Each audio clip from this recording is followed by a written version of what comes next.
In 1881, Kintaro Hattori opened a small shop in Tokyo with one goal: to compete with the best in the West. In 2026, Seiko might finally be acting like it again. Because behind the usual releases, something bigger is happening, a clear shift in how the brand designs, prices, and positions itself. We have been tracking the filings, the leaks, and the quiet announcements, and once you connect the dots, the pattern becomes hard to ignore. These are 8 releases that reveal exactly where Seiko is heading next. The Presage Tonneau is back. There is a version of Seiko that most people forget exists. Not the diver's watches and not the sportswear. The version that sits in a display case in a quiet boutique and gets admired by people who know exactly what they are looking at. The Presage craftsmanship line has always lived in that world. Understated Japanese, beautiful in ways that take a second to land. The SPB 537 is the return of the tonneau case to the Presage lineup, a curved, barrel-shaped form that most brands abandoned years ago because it is genuinely difficult to produce well. This one is not difficult, it is excellent. The enamel dial is hand-finished by 2 artisans, Mitsuru Yokosawa and Kazunori Uchiyama, and the design draws from a pocket watch Seiko made back in 1895. The movement inside runs 72 hours on a full wind and sits in a case that measures 46 by 35.9 millimeters, wide enough to command presence, compact enough to wear under a jacket. The price sits at around $1,600. For a hand enamel dial on a shaped case with a movement of this quality, that number is genuinely hard to argue with. Picture the person who finds this watch. He is not scrolling Instagram looking for a flex. He is the kind of man who reads about movements on a Saturday morning, who already has a reliable diver and a solid field watch, and who has been quietly looking for something that belongs at a dinner table. He picks up the SPB 537, reads the card about the 2 artisans who made the dial, and puts it down 3 times before buying it. He will wear it for 20 years and pass it to someone who will wear it for 20 more. Here is what most coverage misses about this watch. The tonneau is not a stylistic choice, it is a statement of intent. Seiko is telling the market that it is not afraid of difficult shapes, difficult techniques, or difficult conversations about where the Presage line belongs. This is not an entry-level dress watch with a nice dial. It is a legitimate argument for why Japanese finishing competes with anything coming out of Switzerland. The brand guidelines document for the original Presage craftsmanship series was written around one principle: the dial is the watch. Everything else supports it. The SPB 537 is the clearest expression of that principle the line has ever produced. Strip away the shaped case, the hand-fired enamel, the artisan story, and there is nothing left. Which means every element is load-bearing. In watchmaking, that kind of discipline is rarer than people think. One more thing worth saying, this is not a limited edition either. Seiko made it a continuous production model. That decision tells you they believe in it beyond the initial buzz. They are not testing the market. They are committing to it. And then, Seiko decided to go all the way back to 1982 and the edge of space. The rotocall returns from orbit. October 1982. Astronauts volunteered to wear the same watch on missions because it was the only one they could operate in gloves. Not because NASA told them to, but because they wanted to. That watch was the Seiko A829. They called it the rotocall. One of those astronauts was Dr. Catherine Sullivan. She wore the blue and gray variant, the one that becomes the SMGG-2, one in 2026, on the Hubble Space Shuttle mission in 1990, at 386 miles above Earth. Then, in June 2020, she wore the same watch when she dove to the Challenger Deep in the Mariana Trench, 6.7 miles below the surface of the ocean. The same watch in space, and the deepest point on the planet. That original piece sold at auction for $21,420 the following year. That is the lineage the SMGG-21 carries on its wrist in 2026, at $550. 4 decades later, the rotocall is back, and this time it is coming to the United States properly. The idea is simple in a way that most modern watches are not. There are no menus, no button sequences you have to memorize. You rotate the 8-sided bezel until the function you want sits at the top, and you press one of 2 buttons to operate it. That is it. Dual time display, chronograph, alarm, and timer. All accessible in seconds, even with thick gloves on. The new versions come in 3 colors: blue and silver, red and black, and yellow and black. The case is 37mm and 10.6mm thick, which means it slides under a shirt cuff without argument. Water resistance is 100 meters. Battery life is around 3 years. And crucially, this is not a limited edition. Seiko is putting it in the permanent catalog, which signals something. They are not testing nostalgia. They are betting that the rotating bezel approach is genuinely better than what the market currently offers. At this price, that argument is very easy to make. The detail that tells you everything about this watch. It does not fit neatly into any of the brand's usual categories. Seiko brought back the rotocall simply because it is good, because the design still works, because the rotating bezel approach is, arguably, more intuitive than anything on the market today, smartwatch or otherwise. There is a specific kind of watch person who will buy this immediately, not the collector who agonizes over lug-to-lug measurements. The person who just wants a watch that does exactly what they ask of it, looks unlike anything else on their wrist, and has a story attached that is genuinely interesting. The rotocall has all 3. It went to space. It went to the bottom of the ocean. And now, it is going to your wrist for $550. That is an extraordinary sentence. For a category dominated by G-Shock, that is a quietly bold move. Drop a comment below. Which colorway are you going with? Blue and silver, red and black, or yellow and black? What comes next is surviving something harder, 145 years of staying relevant. The 145th Anniversary Collection. The last time Seiko did a major anniversary collection, it leaned blue and white. Clean, accessible, the kind of range that moves well at retail and photographs nicely on a gray card. This time is different. The 145th anniversary pieces are gold-toned and textured gray. The inspiration comes directly from an engraving on Kintaro Hattori's original 1881 pocket watch, that particular glow right before dawn. Every model in the collection carries that visual DNA: King Seiko, Presage, Prospex, Astron. Each one has a distinct personality, all sharing the same quiet reverence for where the brand started. The King Seiko entry is the one people are talking about. The SJE121 uses a new titanium build with the caliber 6L35 inside. That same movement we are about to talk a lot more about.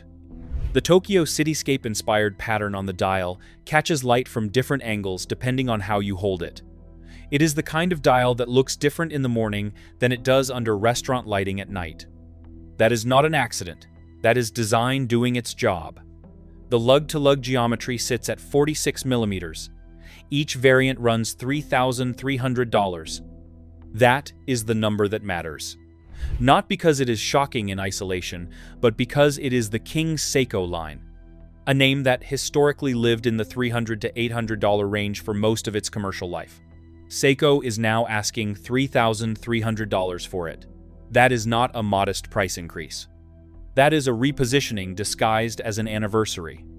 The Astron edition gets a solar radio timekeeping movement that syncs to GPS signals globally in seconds.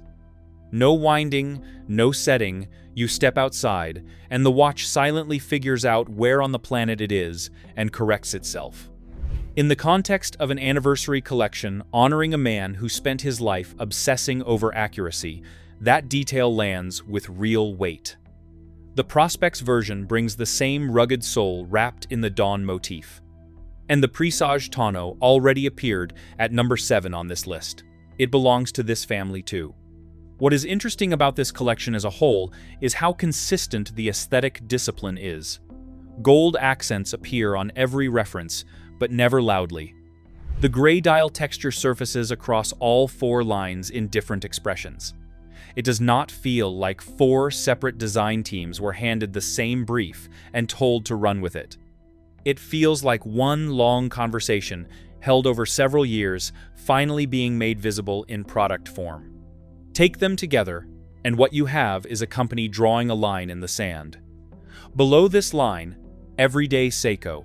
Above it, something that wants to have a completely different conversation. The danger in this strategy is real, though. Collectors who loved Seiko for its value proposition, the idea that you could get genuine quality at a price that felt almost unfair, may feel the ground shifting. Some of them are already saying so in forums and comment sections. The question Seiko is betting on: are there enough buyers at this price level who want what the brand is offering, regardless of what it used to cost? 2026 will give the first real answer to that question.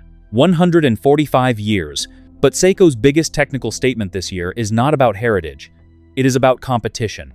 The Marine Master gets serious. In 2024, if you wanted a serious mechanical diver from Seiko, not Grand Seiko, not a limited edition, your options were good but not exceptional.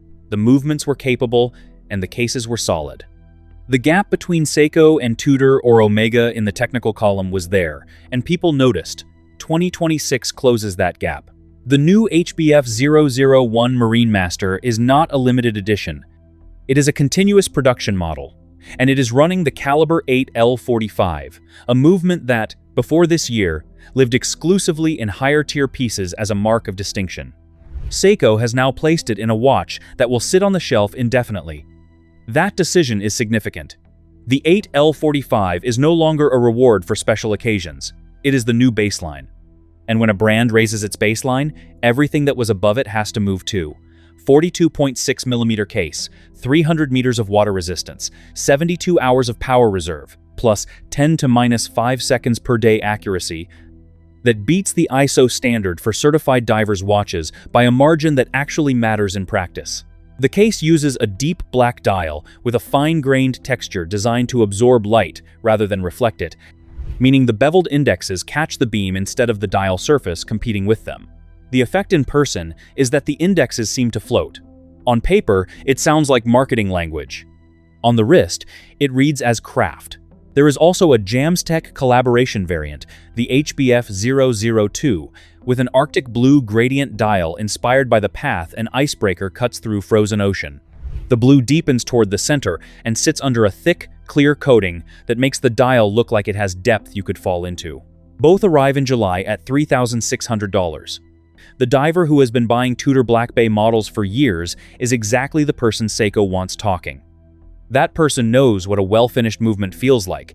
He knows the difference between a watch priced for its name and one priced for its engineering. The HBF 001 is making an argument that engineering is now fully here. Whether the name carries enough weight at $3,600 is the open question, and Seiko has to know it. Because at that price, Tudor has Rolex heritage, a 5-year warranty, and movements that also exceed ISO certification. Omega has a century of tool watch history and in-house coaxial movements that changed the industry. Seiko is arriving at this price bracket with specs that compete, but specs alone have never been enough in luxury. Story matters. Heritage matters. The question of whether the Marine Master's story is compelling enough at $3,600 is the most interesting commercial experiment Seiko is running this year. The next release is something different. Entirely. The kind of thing that sells watches to people who were not looking for one. The Otani editions. There is a reason this is not at number 1 or number 2 on this list, even though it will sell out fastest. And that reason says something interesting about what Seiko is doing in 2026. Shohei Ohtani has 4 unanimous MVP awards, back-to-back World Series wins with the Dodgers. He is, statistically, the most complete baseball player of his generation, possibly ever. When Seiko signed him as an ambassador during his rookie year in the MLB, the press mostly shrugged. Now, those same outlets are writing feature stories, and the watches sell out before they are officially in stores. The SBDC 222 and SBDC 224 are built on the 1965 Heritage platform, a 40mm case with 300 meters of water resistance, and the caliber 6 R55 automatic inside. Gray dial on the SBDC 222. Dodger blue on the SBDC 224. Gold accents across the partially plated bezel, crown, hands, and indexes, the gold referencing the MLB logo patch that only the most decorated players earn the right to wear on their sleeve. Ohtani has worn that patch 4 times. The watch makes that legible to anyone who picks it up. The crown is engraved with 17 for his jersey number. The clasp carries his signature alongside a 6-stage micro-adjustment system that expands the bracelet by up to 15 millimeters. Each reference is limited to exactly 1,700 pieces. Jersey number 17. Again.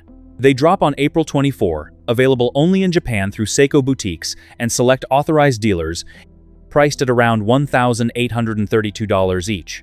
That Japan-only distribution is a wall. It is also a message. These were not made for global retail.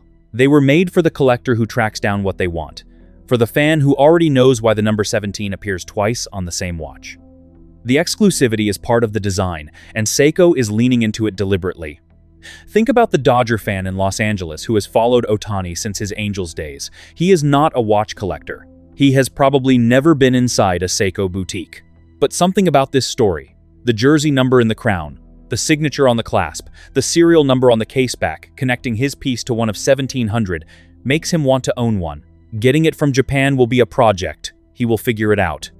That watch will become the most personal object he owns, and he will not be able to fully explain why to anyone who asks.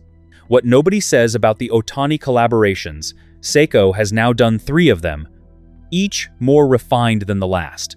This is not a brand slapping a name on a watch. This is a 10-year relationship building toward a moment where Ohtani becomes the face of Grand Seiko globally, the Grand Moments Project, announced alongside these prospects' releases. That is a different conversation at a different price point. The Prospects editions are the entry, and the Grand Seiko partnership is the destination. Now we talk about the brand moving into territory it has never touched before on the global stage. Creedor goes global. Most people watching this have never heard of Creedor. That is exactly the point. Creedor is Seiko's pinnacle, not Grand Seiko, Creedor. The watches that sit above the top of the catalog, made in quantities so small they are barely mentioned in press materials. The Aichi 2 is a time-only piece built around a hand-finished movement that takes craftspeople years to master. The gold feather line carries decoration techniques that trace back to Edo period Japanese lacquer work. These are not watches made to compete with Rolex. They are watches made to compete with Patek Philippe. And for decades, nobody outside Japan was supposed to know.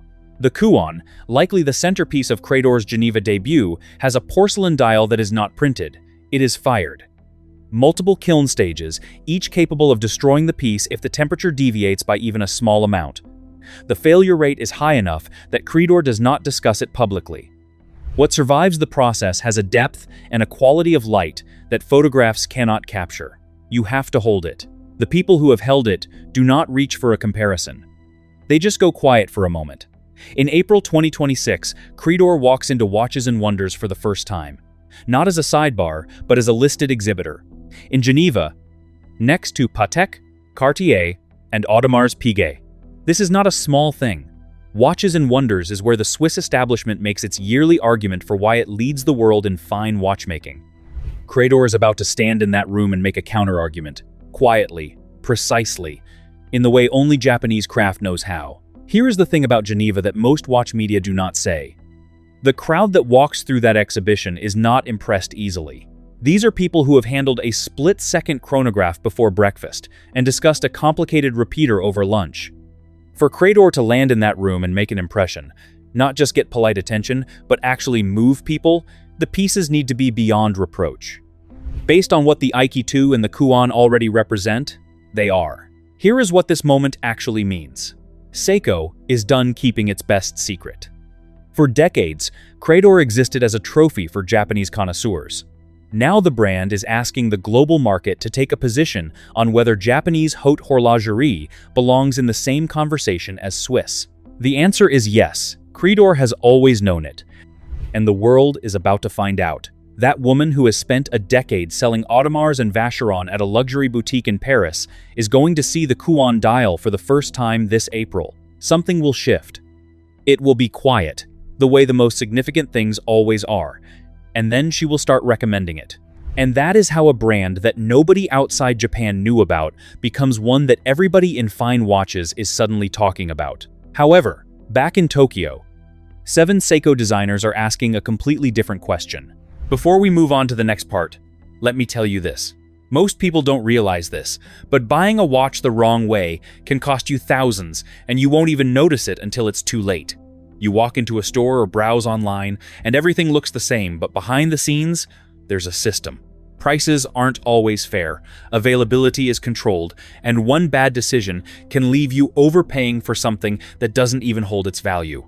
That's why I created a complete free insider guide to buying watches. Inside, you'll find the best watches to buy, the watches to avoid, and how to choose a watch that actually fits your style and budget long-term. The goal is simple. I'll help you stop guessing and start buying smart. You'll find the free guide in the pinned comment and description. Now, let's move on to the next part. Seiko is thinking out loud. Most brands keep their experimental work hidden, but Seiko does something different. Every so often, the brand opens its power design project to the public. 7 in-house designers. 7 watches that have no guarantee of ever becoming real products. No release dates, no price points, no pre-order links. Just designers being allowed to ask, what if we tried this? The 2026 edition ran through the end of March at a small gallery in Aoyama, Tokyo. If you were not there, you missed it in person. But what came out of that room says something about where Seiko's design thinking is heading, and that is worth paying attention to. The 7 concepts span a range that is almost deliberately difficult to summarize. One prototype by designer Naoya Sukeda explores how machining marks shape a metal surface, the kind of manufacturing texture that most brands try to hide turned into the point of the design. The bezel, dial, and crown stack in stepped layers. Even the strap references the belts used in manufacturing equipment.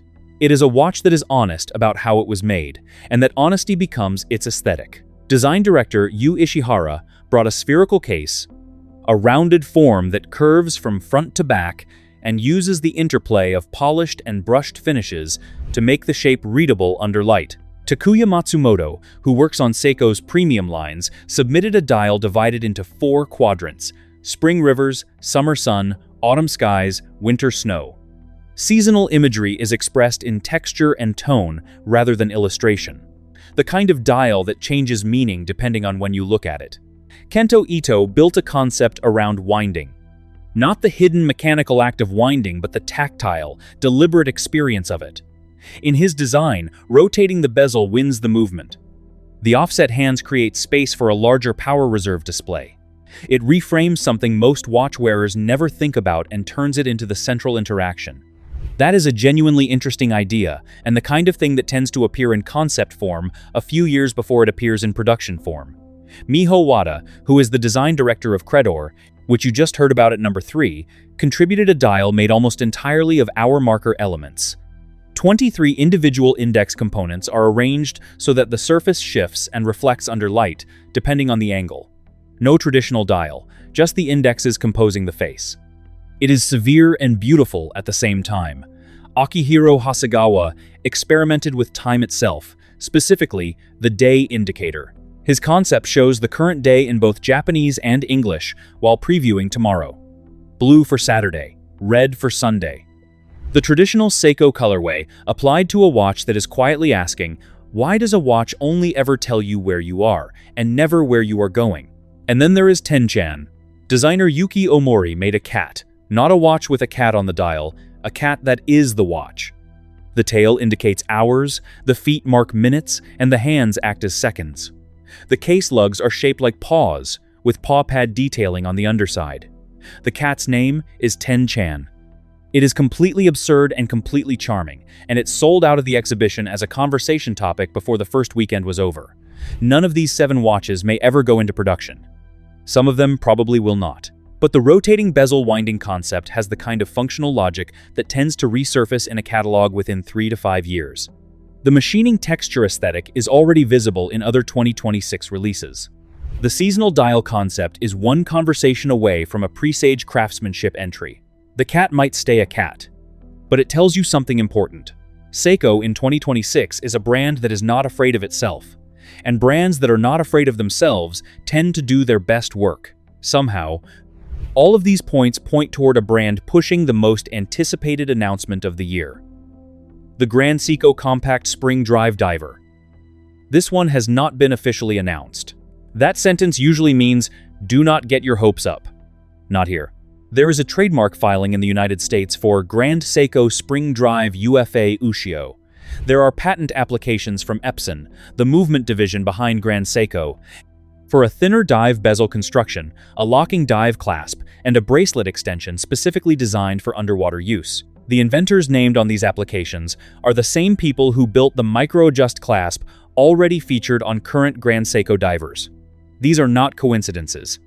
This is a product roadmap written in legal documents for anyone willing to read them. The name Ushio carries weight. Grand Seiko used it for the wave-textured dial divers released a few years back, the SLGA 015 and SLGA 023, models that generated waiting lists and some of the most enthusiastic collector response the brand had seen in years.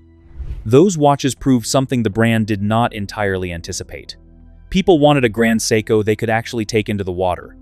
The new trademark pairs Ushio with UFA, a different caliber designation. The implication is that whatever is coming is not a cosmetic update, it is a technical step forward. The current Grand Seiko diver lineup uses the 9RAX series movements, powerful, accurate, but physically large. The newer 9RB2 caliber, introduced last year, is mechanically equivalent but removes the anti-magnetic ring that added bulk to its predecessor. What that means in practice. Grand Seiko can now build a competitive spring drive diver in a meaningfully smaller case than was previously possible. How small?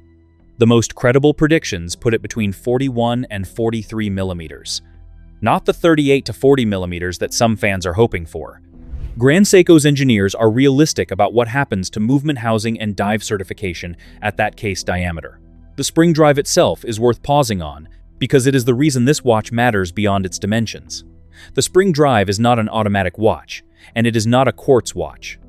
It uses a mechanical mainspring for power and a quartz oscillator to regulate the release of that energy. The result is accuracy that consistently sits around plus or minus 1 second per day. For a diver's watch, where precision carries practical weight, not just collector appeal, that specification is genuinely meaningful. Tudor and Omega offer excellent movements at this price level. Neither of them offers a spring drive. Watches and Wonders runs in Geneva in April. If the Grand Seiko Spring Drive UFA Ushio is announced there, it will be the most significant Grand Seiko diver in a decade. A watch the community has been requesting since the first Ushio appeared. Smaller, more capable, 300 meters deep, spring drive accurate. If Grand Seiko prices it somewhere between $5,000 and $7,000, it sits in a bracket where almost nothing competes with it on combined specifications.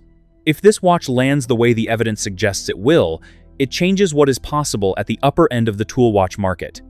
Not because Grand Seiko needs the validation, but because a spring drive diver in this configuration, at this accuracy, at this finishing level, answers a question the brand has been avoiding for years.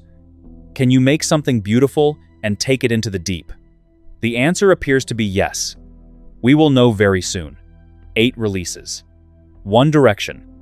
A brand that has spent 145 years being underestimated and has quietly decided it is done with that. The watches most people buy from Seiko every day, the 5 Sports, the entry prospects, and the dependable automatics that punch well above their price are not on this list. They are still there, still worth every dollar. But the story of 2026 is not about those watches. It is about a company that finally looked at what it was capable of and decided to stop discounting it.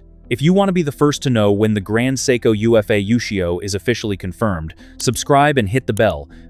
And if this breakdown was useful, the like button helps this channel reach more people who care about the real story behind the releases.